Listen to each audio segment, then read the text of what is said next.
All right, so the first one is the greater than.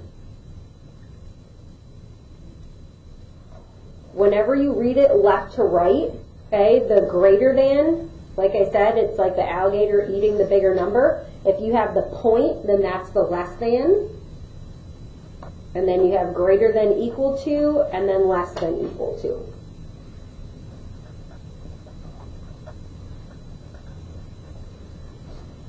All right, now each one of these symbols is going to correlate to a line when we're graphing. The equal to are going to be lines that you are used to graphing. Okay, so it's going to be a solid line. And this one is also going to be a solid line. Have any of you graphed these before? Like maybe in middle school? I'm wondering if any of you know what type of line you'll have if there's no equal to. Yeah, a dotted, a dashed line. Okay, so do you think you did a little bit of this before? No, how'd you know it? That's great that you know it. Alright. Yeah, so a dashed or a dotted line is what we're going to have. Okay, and if you were like me for a long time, I was unsure like how to read these from right to left. So we're going to do some examples and then what they mean in words, okay, so that we can feel confident when we see a problem what that symbol means. Okay, so this would be an example of a line that we're going to graph. So you're always going to read it from left to right. This means that y is greater than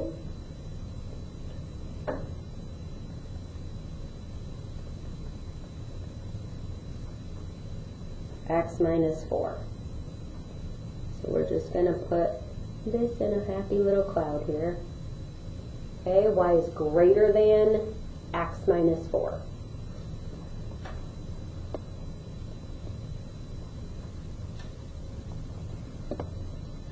All right, and then for the second one, do you guys think that you could start this off with what's going to go first? Does anybody want to tell me what they're thinking?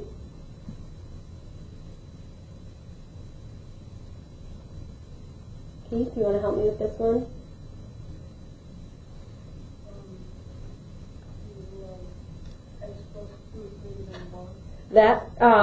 That is true. We are just going to write it from left to right. Okay, so he said x plus 2 is greater than y. That is absolutely correct. But from left to right, we're going to state it as y is less than x plus 2.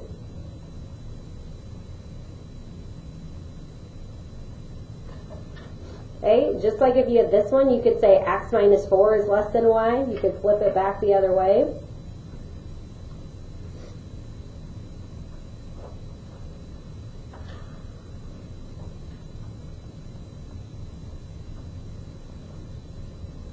Okay, so all of these we're going to start with our y.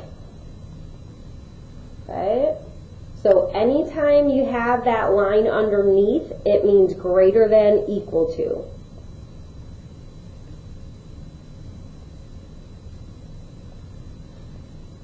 I know we're kind of starting off with a lot of writing here, but don't worry, we'll get to the graphing soon. You guys are doing good.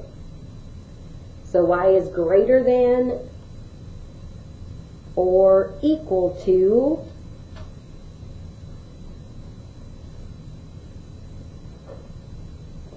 5x minus 1.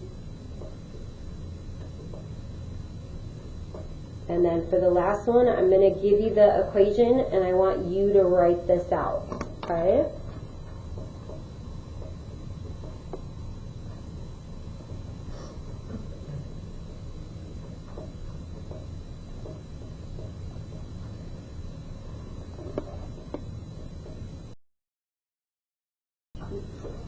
Okay, so y is, and then Stacey, you want to tell me what you wrote?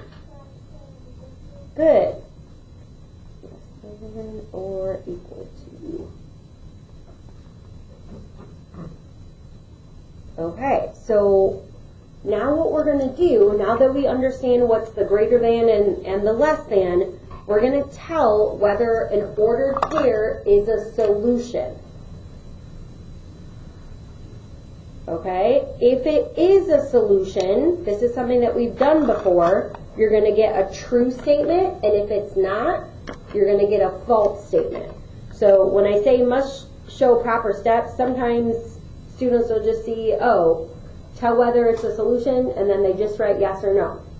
So we have to be able to prove that yes, it's a solution, or no, it's not. You're given an ordered pair, okay? Every ordered pair is going to be labeled X and Y. And then what do you guys predict we're going to do with those values?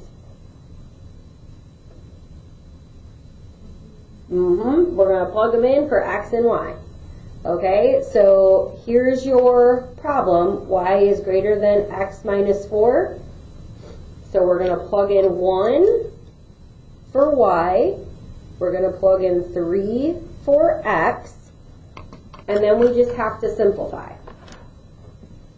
Nothing to simplify on this side, but here we have 3 minus 4. If any of you need a calculator, you can come up and trade me now if you didn't already.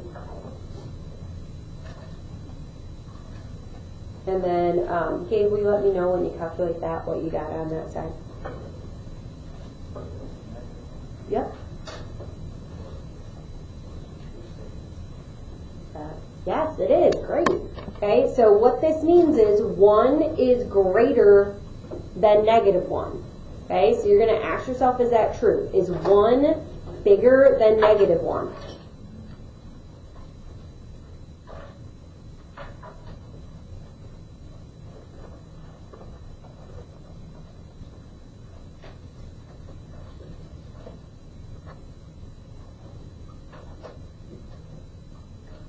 Okay, so give me a thumbs up if you say this is true. 1 is greater than negative 1.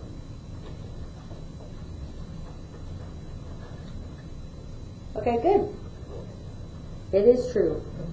Okay, so if it's true, then it is a solution.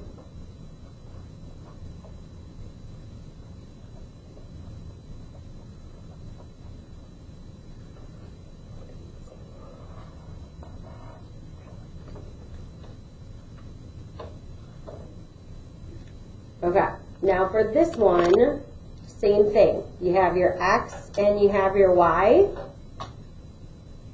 I want you to do the first step, and then I'm going to help you because I know there's some negatives in there that might give you some hesitation.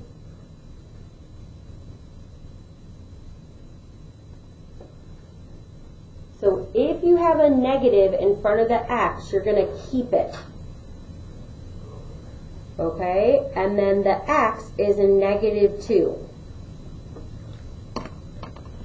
There are 2 ways you can think about this.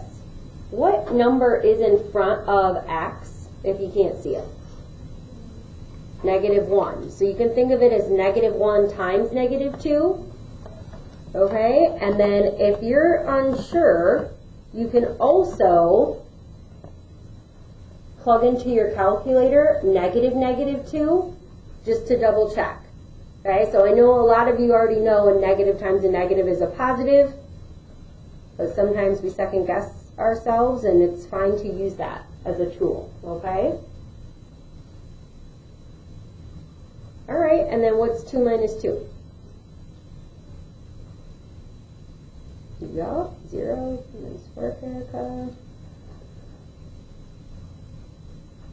All right, and then I want you to write a T or an F next to this for true or false.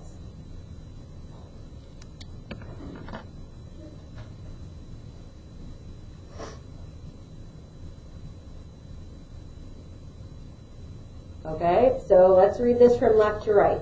4 is less than or equal to 0.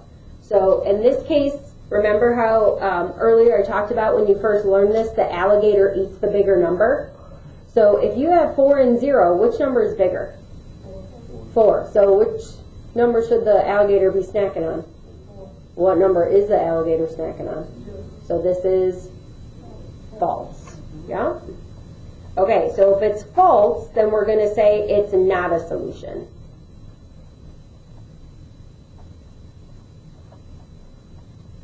And you can abbreviate solution, that's fine.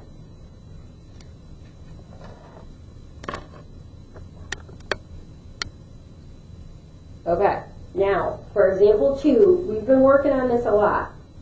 So I want you to show Mrs. Butcher today how good you guys are at graphing linear functions. Okay? So whenever you have a linear inequality, you are going to graph the line. So see how you have this inequality symbol here? The first step is we are going to graph the points for y equals 2x minus 3.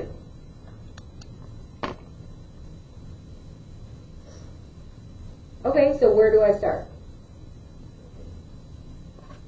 Where do I start? Yeah, negative 3. Okay, so you're going to start at the y-intercept. And then you're going to use your rise over your run. Don't connect the points yet, okay? I just want you to put the points on there. And if you want to do the points in a pen or a marker today, you can. I'm also going to pass out straight edges for you, but don't connect the points yet. Do not connect the points, because there's something special.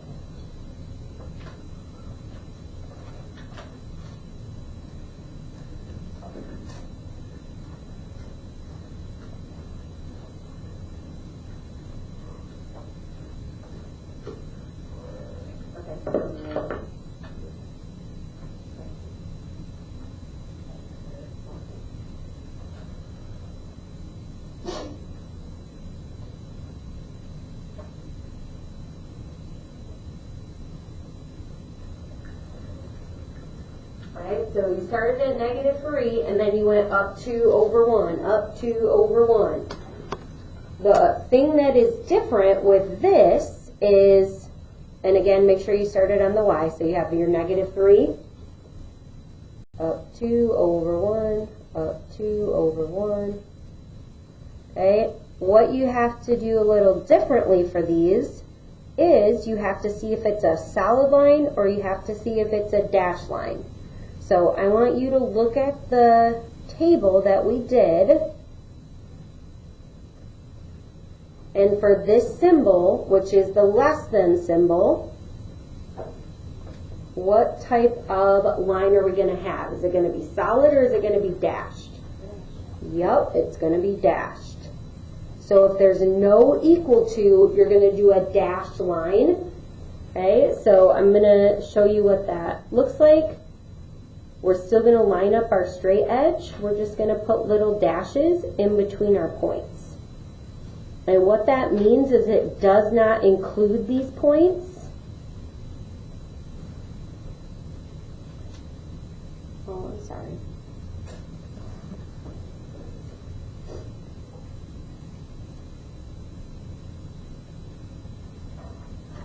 Okay, so the first thing you do is you're going to graph the points. And then this will be a dashed or a solid line. That's what you have to determine.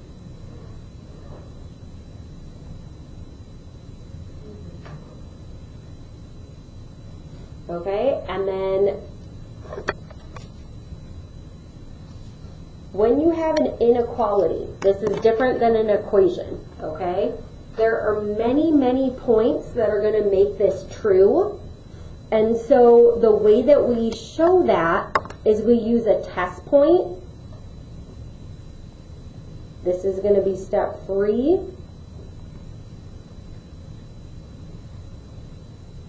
And then we're going to do some shading today.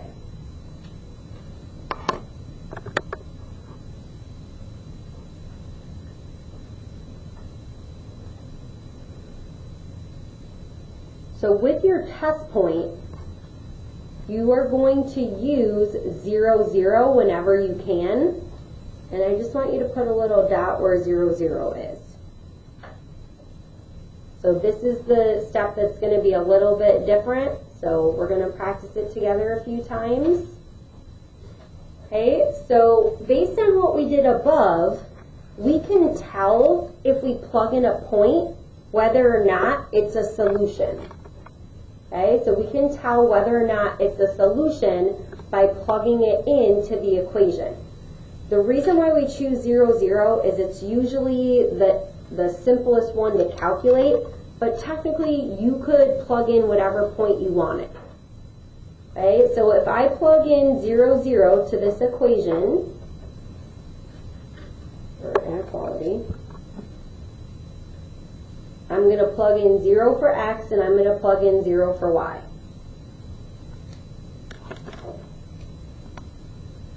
So if I plug in 0 for y, just have 0. Then I have 2 times 0. What's that going to be? 0. And then I have 0 minus 3. What's 0 minus 3? Close.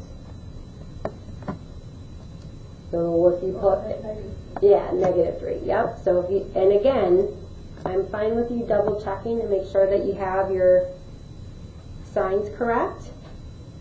And then we just have to make sure the alligator's eating the bigger number. What's bigger, 0 or negative 3? 0. 0 is bigger, right? 0 is bigger than any negative. So that means this is false. Okay? So if it's false, 0, 0 is not a solution. And so we have to shade away from it. Okay, so I want you to take your pencil. So if 0, 0 is not a solution, you are going to shade on the opposite side. Okay, so 0, 0 is not a solution. So what we're going to do is we're going to shade the rest of the grid. And this means that all of these points on this side of the line are solutions. Do any of you recall doing this type of thing before, where you had to shade? Does that ring a bell at all? No? Okay.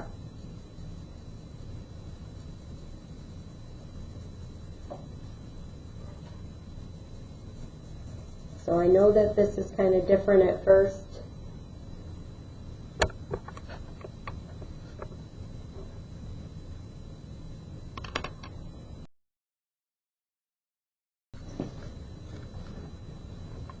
Okay, so you guys did a great job starting at negative 4. And then if you go down 1, 2, 3, 4, 5, you're going to go to the right 2. Make sure if you have a negative slope that your line is going down from left to right. So we're going up 1, 2, 3, 4, 5. Then you can go to the left. 1, 2, 3, 4, 5. 1, 2. 1, 2, 3, 4. Okay, that one will be off. So I'm going to use my straight edge. Now I'm looking at my symbol. If my symbol has an equal to on it, I know that that has to be a solid line. Okay? So if it's a solid line, I'm going to use my straight edge.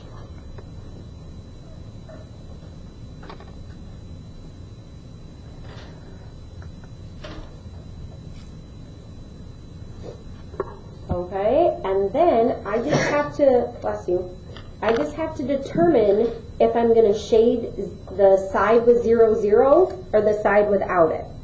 Now again, the reason why I'm telling you to use 0, 0 is because that is the simplest number to compute when you plug in 0. Okay, so if it's true, we're going to shade where 0, 0 is. If it's false, we're going to shade where it isn't. And technically, you can pick any test point you want. You just have to show me what your test point is. and then we're always plugging it into the original equation. Okay, so when you have a fraction and you're multiplying by 0, what do you get? 0. What's anything times 0? Okay? If you were on a test or a quiz or doing your practice and you wanted to double check, remember that fractions you can always put in your parentheses. Okay? And then you could do times 0. So then you're left with 0 minus 4, which is what? What's 0 minus 4? Negative 4. Okay? So this says 0 is greater than or equal to negative 4. We just said in the last one, 0 is always bigger than a negative, so that's true. So that means you need to shade the side with 0, 0. Okay, so this one, we did not shade 0, 0. This one we do. So is 0, 0 above the line or below the line? Above. So we're going to shade everything above.